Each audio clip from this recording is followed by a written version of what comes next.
નમસ્કાર. આજના ખાસ વિશ્લેષણમાં તમારું સ્વાગત છે. જો ફિટનેસની દુનિયામાં એક બહુ જ સામાન્ય પણ મોટી ગેરસમજ છે જેના વિશે આજે આપણે વાત કરવાના છીએ.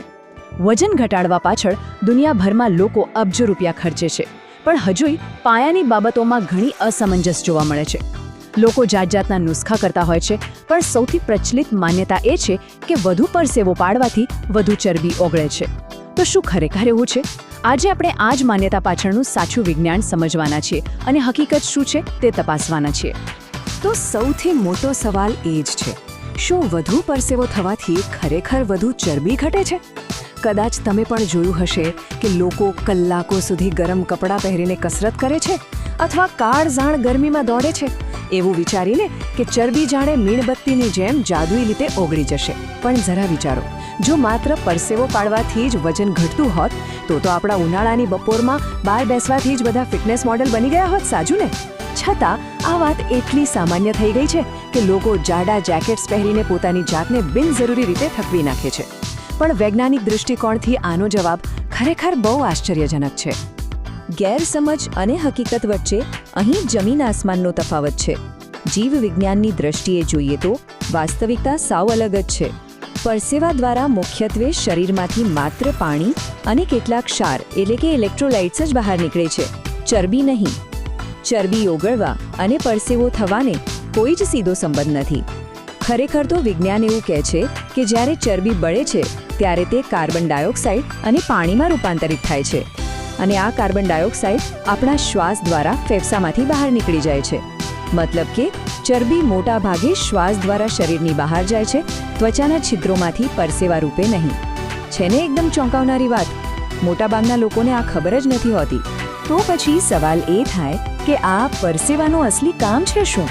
બહુ સીધી વાત છે. તે કોઈ વજન ઘટાડવાની પ્રક્રિયા નથી, પણ આપણા શરીરની પોતાની આંતરિક કુલિંગ સિસ્ટમ છે. જેમ કારના એન્જિનને વધારે ગરમ થતું અટકાવવા માટે રેડિએટર હોય છે ને, બિલકુલ એ જ રીતે જ્યારે સખત કસરત કે ગરમ વાતાવરણના કારણે શરીરનું તાપમાન વધે છે ત્યારે તેને કંટ્રોલમાં રાખવા માટે શરીર પરસેવો ઉત્પન્ન કરે છે. અને જ્યારે આ પરસેવો આપણી ત્વચા પરથી બાષ્પીભવન પામે છે ત્યારે શરીરને ઠંડક મળે છે. આ એક અત્યંત જરૂરી અને કુદરતી પ્રક્રિયા છે, કોઈ ફેટ બર્નિંગ મશીન નહીં. જો આ સિસ્ટમ ન હોત તો કસરત કરતી વખતે શરીરનું તાપમાન ભયજનક રીતે વધી જાત. હવે વિચાર એ આવે કે જો પરસેવાથી ચરબી નથી ઘટતી તો આટલી મોટી ગેરસમજ ઊભી ક્યાંથી થઈ? વેલ, ઘણીવાર એવું બને છે કે તમે ખૂબ પરસેવાવાળી સખત કસરત કર્યા પછી તરત જ વજન કાંટા પર ઊભા રહો તો વજનમાં અચાનક થોડો ઘટાડો દેખાય છે. ક્યારેક તો આ ઘટાડો અડધાથી 1 કિલો સુધીનો પણ હોઈ શકે. કાંટા પર આંકડો નીચે ગયેલો જોઈને મનમાં સ્વાભાવિક રીતે જ એક ખોટો સંતોષ અને ખુશી થાય કે ચાલો, મસ્ત ચરબી ઘટી ગઈ. બસ આ જ એક ક્ષણ છે જ્યાંથી આ ગેરસમજની શરૂઆત થાય છે. પણ હકીકતમાં આ માત્ર એક મનોવૈજ્ઞાનિક ભ્રમ છે. કાંટા પર દેખાતો આ નાનકડો ઘટાડો વાસ્તવિક ચરબી ઓગળવાનો કોઈ જ સંકેત નથી. પણ આ ભ્રમ બહુ જલ્દી તૂટી જાય છે. કસરત પછી તરત જ દેખાતો આ ઘટાડો માત્ર અને માત્ર શરીરમાંથી પરસેવા રૂપે ઓછા થયેલા પાણીના કારણે હોય છે. તમે જેવો એક ગ્લાસ પાણી પીશો કે થોડા સમયમાં શરીરને ફરીથી હાઇડ્રેટ કરશો, તરત જ વજન કાંટા પર આંકડો સામાન્ય થઈ જશે અને પાછો હતો ત્યાં જ આવી જશે. એટલે કે જે વજન ઘટ્યું હતું એ કોઈ જિદ્દી ચરબી ન હતી, ખાલી પ્રવાહી હતું. આપણું શરીર પાણીનું સંતુલન જાળવવા માટે બહુ જ સંવેદનશીલ હોય છે. એટલે આ બાબત સ્પષ્ટ કરે છે કે માત્ર પરસેવા દ્વારા વજનમાં જે ઘટાડો દેખાય છે તે પૂરેપૂરો કામચલાઉ છે, કોઈ કાયમી ચરબીનો ઘટાડો નહીં. તો હવે મુખ્ય મુદ્દા પર આવીએ. જો પરસેવો ચરબી નથી ઘટાડતો તો સાચો રસ્તો કયો છે? આનો એકમાત્ર અને સચોટ વૈજ્ઞાનિક જવાબ છે કેલરી ડેફિસિટ. આ શબ્દ ફિટનેસ વિજ્ઞાનનો અસલી હીરો છે. કેલરી ડેફિસિટ એટલે શું? એકદમ સરળ ભાષામાં કહીએ તો શરીરને રોજિંદા કામ માટે જેટલી ઊર્જા એટલે કે કેલરીની જરૂર હોય તેના કરતાં ખોરાક દ્વારા ઓછી કેલરી પૂરી પાડવી. જ્યારે શરીરને બહારથી ઓછી ઊર્જા મળે છે ત્યારે તે મજબૂર થઈને પોતાની અંદર સંગ્રહાયેલી ચરબીનો ઊર્જા તરીકે ઉપયોગ કરવા લાગે છે. બસ આ જ એકમાત્ર સાચો અને વિજ્ઞાન દ્વારા સાબિત થયેલો સિદ્ધાંત છે. આ પાયાના વિજ્ઞાનને સમજ્યા વગર વજન ઘટાડવાના કોઈ પણ પ્રયાસો નિષ્ફળ જઈ શકે છે. આ બધી જ માહિતી સમજ્યા પછી વાસ્તવિક અને કાયમી પરિણામ મેળવવાનો રસ્તો એકદમ સ્પષ્ટ થઈ જાય છે.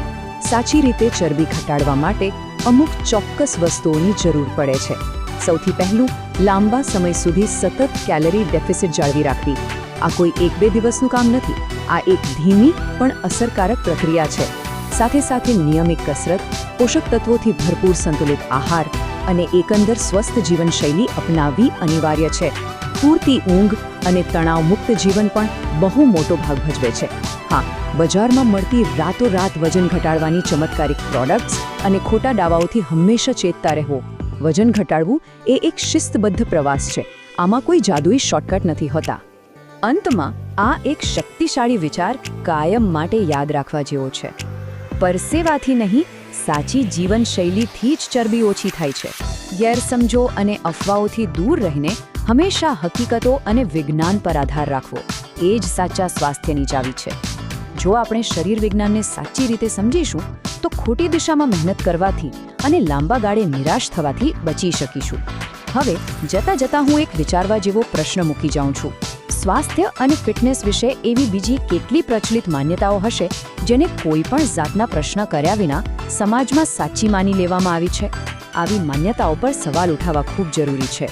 તો સત્યની શોધ કરતા રહો, વિજ્ઞાનને સમજતા રહો અને હંમેશા સ્વસ્થ રહો.